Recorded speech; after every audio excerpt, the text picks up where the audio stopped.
Muslim American Amna Nawaz to start as anchor on PBS's NewsHour. Calls for ethics probe follow report of right-wing attempts to influence Supreme Court. Children's hospitals call on Biden to declare emergency amid alarming surge of RSV. Global South campaigners applauded for securing loss and damage fund in COP27 deal.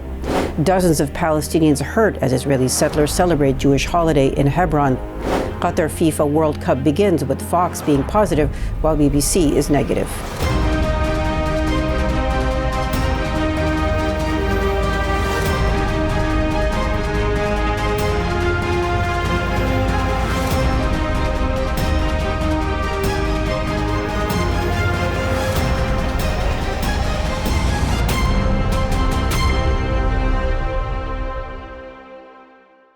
From our Chicago studios, this is the Muslim News on Muslim Network TV. Assalamu alaikum, I'm Samana Siddiqui. Our top story tonight.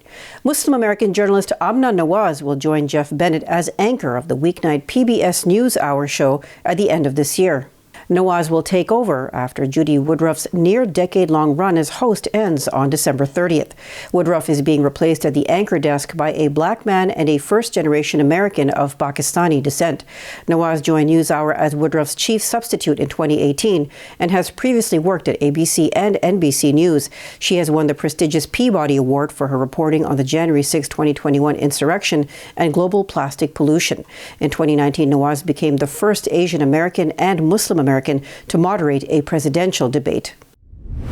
On Saturday, court reform advocates called for U.S. Congress to investigate allegations that Supreme Court Justice Samuel Alito leaked a 2014 ruling to a right-wing donor. The New York Times reported the claim by a former leader of the pro-forced pregnancy movement. The Reverend Rob Schenck led an evangelical Christian nonprofit in 2014 when the court ruled on Hobby Lobby versus Burwell. That ruling allowed religious organizations to deny employees health care coverage for contraception. The Times spent months investigating Schenck's claim, which he detailed in a letter to Chief Justice John Roberts in June. He alleged Alito leaked the court's decision in the case to one of his top donors 3 weeks before the ruling was publicly announced. 17 states in the U.S. are reporting more than 80% of their pediatric hospital beds are full, while 7 states are near capacity. Pediatric health experts are warning of a surge in respiratory viruses among children. More than 3/4 of pediatric hospital beds are now full, as cases of respiratory syncytial virus, or RSV, hit more than double the number of infants who were affected last year. The American Academy of Pediatrics and the Children's Hospital Association called on the government to declare a public health emergency. In a letter to President Joe Biden and Health and Human Services Secretary Xavier Becerra, the groups wrote that this would give hospitals flexibility to free up beds. The White House signaled it would not declare an emergency, saying officials are ready to provide assistance to communities who are in need of help on a case-by-case basis. The U.S. State Department on Thursday said Saudi Arabian Crown Prince Mohammed bin Salman should have immunity regarding his role in the murder of journalist Jamal Khashoggi. Khashoggi was killed in October 2018 by Saudi agents at the Saudi consulate in Istanbul, Turkey. White House spokesman Vedant Patel, in responding to a question about immunity for the Saudi Crown Prince, mentioned, among others, Indian Prime Minister Narendra Modi. Modi was banned from entering the U.S. because of his role in the 2002 Gujarat pogroms of Muslims in that state until he became Prime Minister in 2014. A Muslim group paid $250,000 to buy a landmark Catholic church in Buffalo, New York, with plans to convert it into a mosque and Islamic center. The deal for the former St. Anne Catholic Church complex includes the church built in 1886, as well as a school and former convent. The church was shuttered in 2012 when diocese officials ordered it off limits to worshippers, citing structural damage. The buyer is Buffalo Crescent Holdings, a not-for-profit corporation created in April, according to state records. The group is ready to spend millions to renovate the buildings. It will take at least a year before the space can be used for worship. Dozens of Palestinians were injured in an attack by Jewish settlers in the West Bank city of Hebron on Saturday, a local activist said. On Friday, the Israeli army banned Palestinians from entering the Ibrahimi Mosque in the city for 2 days. This was to allow Jewish settlers to celebrate their Sabbath. Palestinian activist Arif Jaber said thousands of settlers, led by far-right-wing Knesset member Itamar Ben-Gvir, attacked Palestinians in Hebron's Old City. Jaber told Anadolu Agency dozens of Palestinians suffered bruises after being assaulted by Jewish settlers and Israeli soldiers. A number of Palestinians were also reportedly detained by Israeli forces. Ben-Gvir has previously called for the displacement displacement of Palestinians. He also caused a wave of escalation in occupied East Jerusalem after setting up an office in the Sheikh Jarrah neighborhood. Ibrahimi Mosque was the site of an Israeli settler's mass murder of Palestinians in Ramadan 1994. American-Israeli settler Baruch Goldstein killed 29 in the mosque during morning prayers. Iran's Supreme Leader Ayatollah Ali Khamenei on Saturday linked ongoing protests in his country and a spate of recent attacks targeting security forces on Western powers. Khamenei said whenever Iran has asserted itself and made progress, the enemy has scaled up attacks to create despair and hopelessness. He added the enemy has an internal extension that they are also trying to instill hopelessness and despair by using newspapers and cyberspace. Khamenei said those orchestrating the riots behind the scenes wanted to bring people to the streets and are now trying to exhaust the officials with villainous acts. Iran has been rocked by sweeping protests triggered by the death of 22-year-old Mahsa Amini. She was killed after being arrested by Iran's morality police in mid-September. Details about the loss and damage fund at the COP27 deal coming up after the break. So stay tuned and we'll be right back after these messages.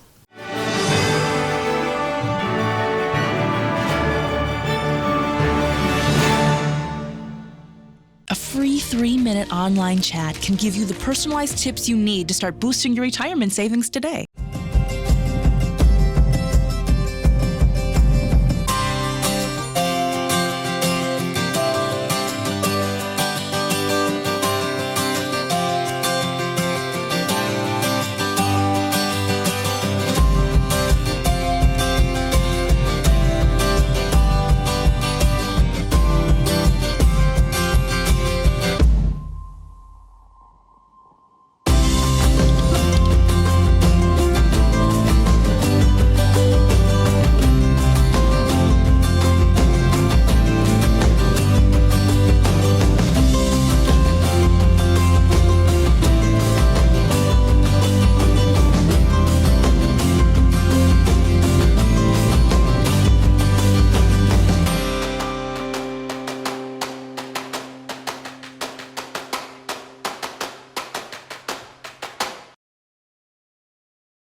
Welcome back. Wealthy nations have finally dropped their opposition to a loss and damage fund to help developing countries facing the worst climate impacts. That's due to a decades-long campaign by policymakers and advocates in the global south to pressure rich countries to support developing nations. The move allows the financing plan to be included in the final agreement out of the UN's climate change conference, known as COP27, which ended on Friday. The U.S., the world's largest historic emitter of fossil fuel emissions, was the final holdout in the global north regarding loss and damage this past week. Meanwhile, the European Union, another longtime critic of the idea, on Friday proposed a fund that would benefit the most vulnerable countries. Fossil fuel emissions have been linked to devastating flooding in Pakistan this year and other climate impacts in the global south.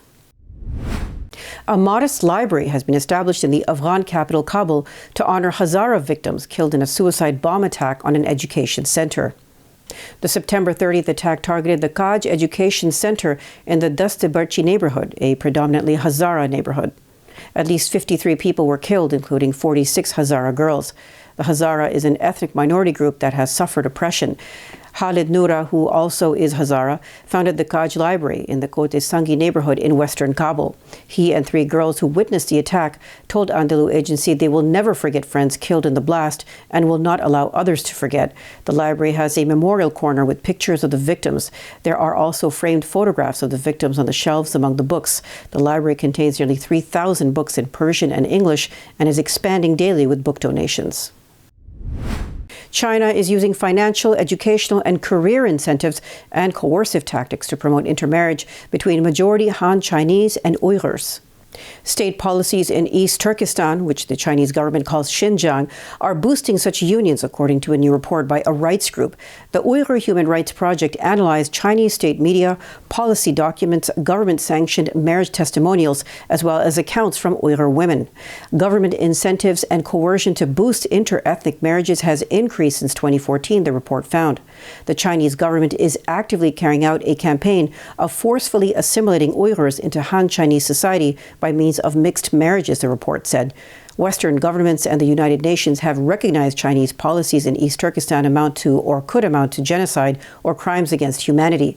Forced labor, incarceration camps, and other aspects of China's rule in the region have drawn sanctions from Britain, Canada, the European Union, and the United States. The 2022 World Cup opened in Qatar on Sunday with the recitation of a verse of the Quran by a person with a disability. It's the first time the FIFA World Cup is being held in an Arab or Muslim country, sparking controversy in some quarters. BBC commentators have criticized Qatar, while Fox Sport has kept its coverage positive, The Guardian reports. The BBC is owned by the British government, which occupied Qatar until 2017. Qatar is being criticized for its position on homosexuality, which is illegal there as well as in other Muslim countries.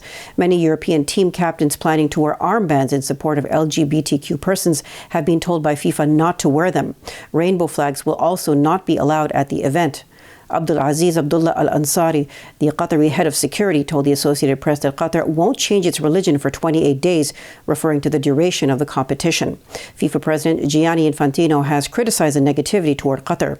He said, "What we Europeans have been doing for the last 3,000 years, we should be apologizing for the next 3,000 years before starting to give moral lessons." Iranian activists say protesters set fire at the ancestral home of the founder of the Islamic Republic, Ayatollah Ruhollah Khomeini. It's the latest in a series of defiant acts and a wave of protests rocking Iran.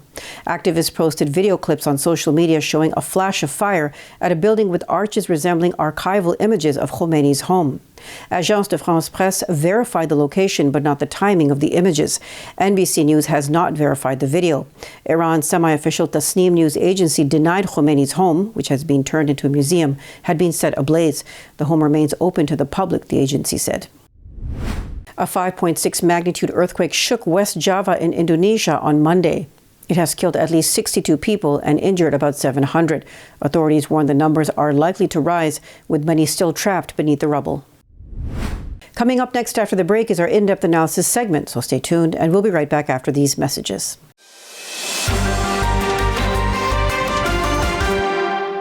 A free 3-minute online chat can give you the personalized tips you need to start boosting your retirement savings today.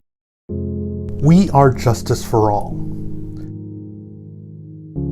Headquartered in the heart of downtown Chicago, Justice for All is a global humanitarian initiative dedicated to raising awareness for human rights concerns impacting vulnerable minority groups. Our diverse team of staff and volunteers, led by Imam Malik Mujahid, work tirelessly to help Justice for All achieve their goals.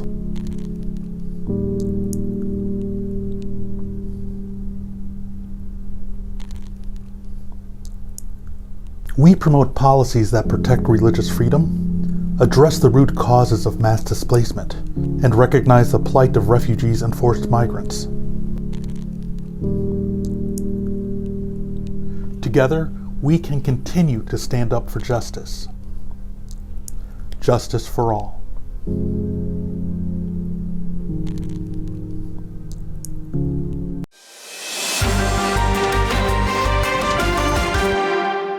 Welcome back. It's time for our in-depth analysis segment. Let's watch. Now we move to a discussion of Russia, Ukraine, the United States, and the threat of a nuclear conflict, something that we would have thought unimaginable just a few short months ago. And yet that is the reality of what people are concerned about. So to discuss this concerning issue, we were very happy to bring on a special guest who knows a lot about what's happening there, but also the history of near misses when it comes to nuclear conflicts in our world. Let's bring on our special guest, Mr. Patrick Mazza. Mr. Mazza is a longtime activist and journalist. He has recently written a series of pieces about how close to nuclear war our world has come, including a piece about a 1983 incident in which the world came much closer to war than we ever even knew. Mr. Mazza, thank you so much for joining us today. Well, thank you for having me. Thank you. So first, give us an appraisal, just what's going on in Ukraine right now and Russia that has got people concerned about the potential for some sort of nuclear conflict. Well, there's been a huge rhetorical deluge based on back and forth between Western leaders and Russian leaders. And, you know, the danger is that this is getting, this is getting overblown. The fact is that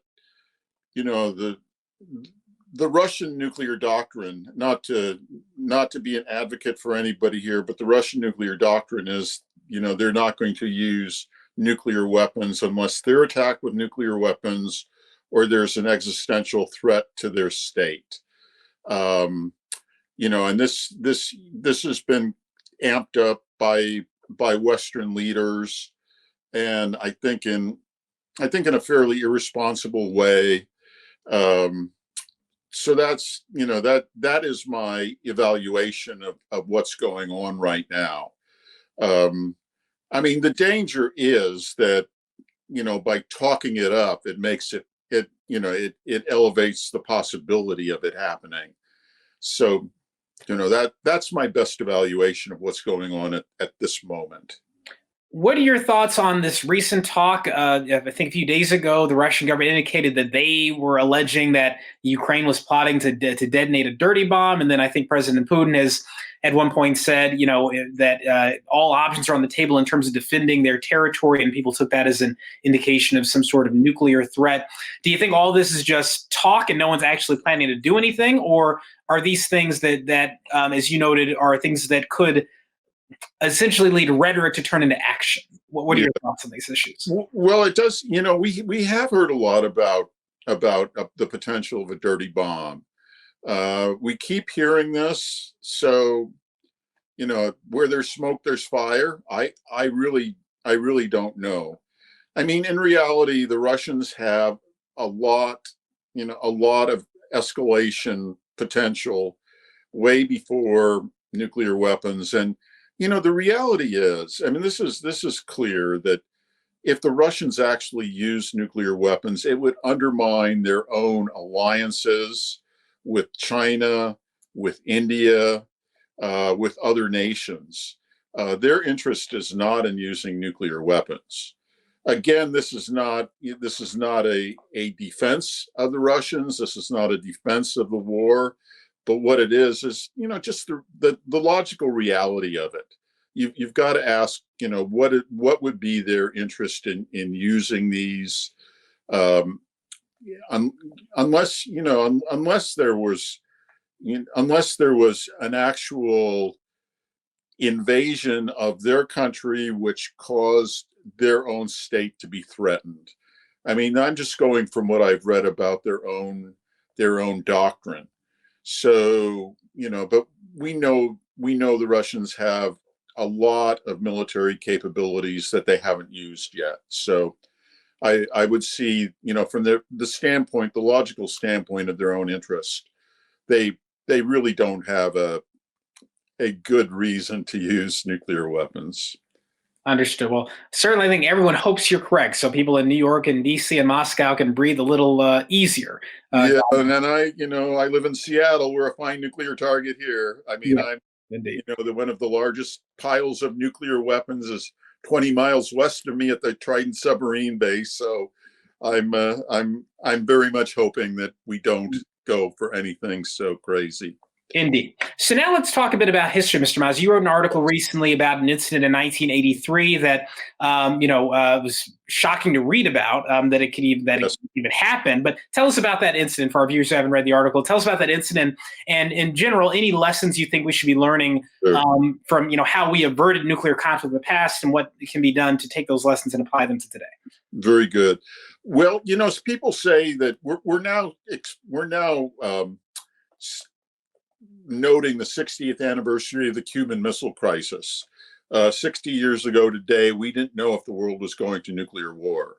The 13 days of the Cuban Missile Crisis were not resolved until October 28th.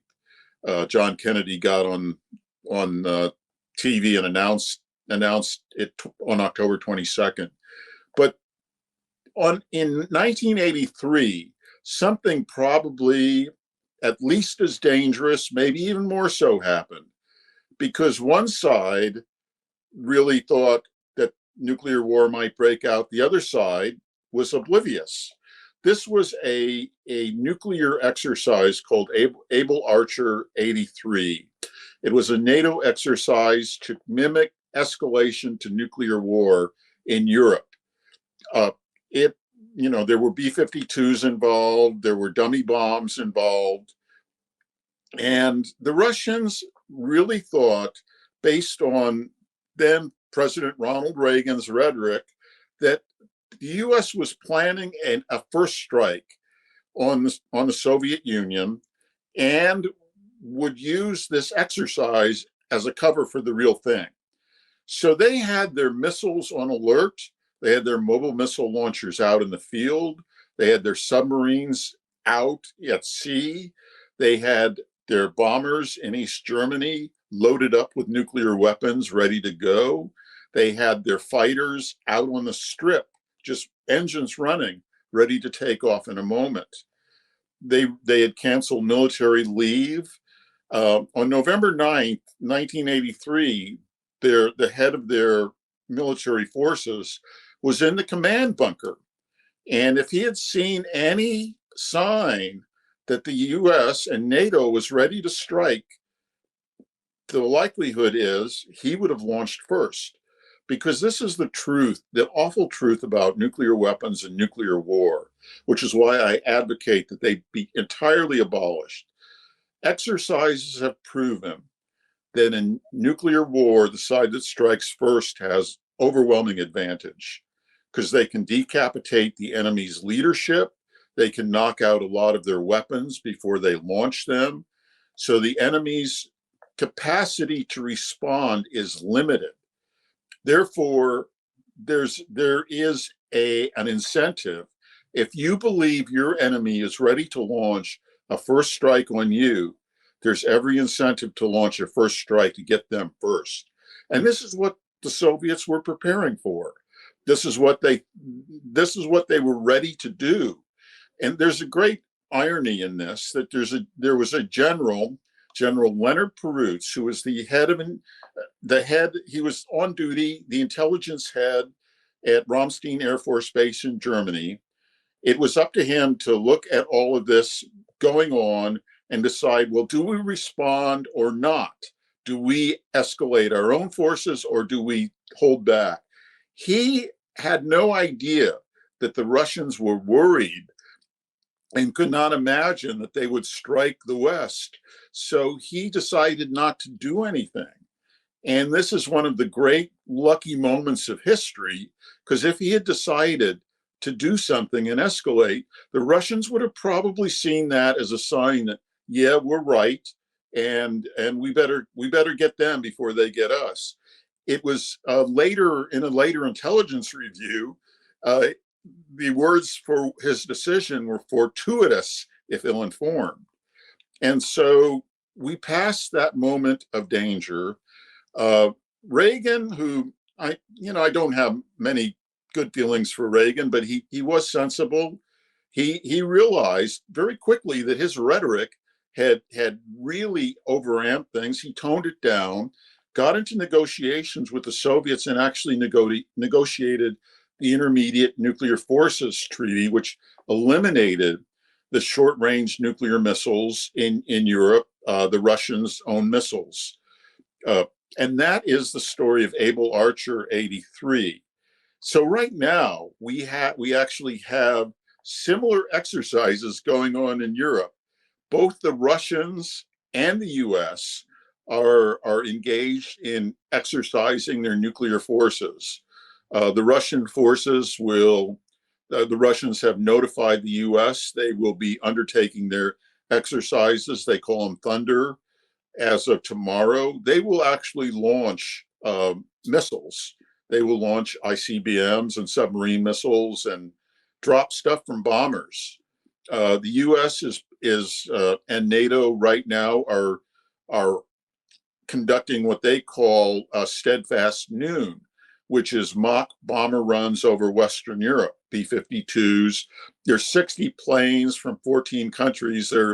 They have this deal called nuclear sharing, where the US models actually putting its own nuclear weapons on NATO allied planes. So again, it is very important for the sides to be talking to each other.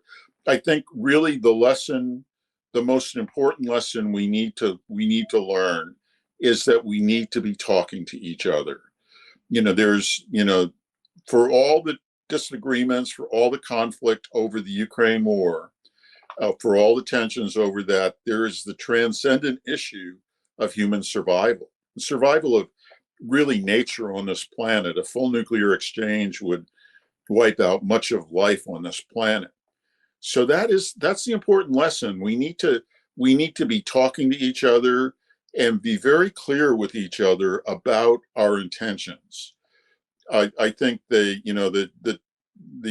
Russian defense minister, for the first time in months, has been talking to the U.S.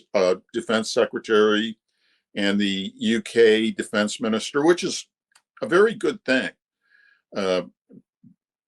because we need to know each other that we are not planning. Nobody's planning on launching anything.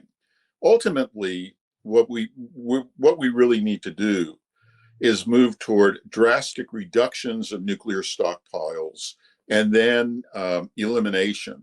Right now, the START treaty is our only form of nuclear arsenal control, under which the US and Russia have limited themselves to about 1,550 deployed nuclear weapons.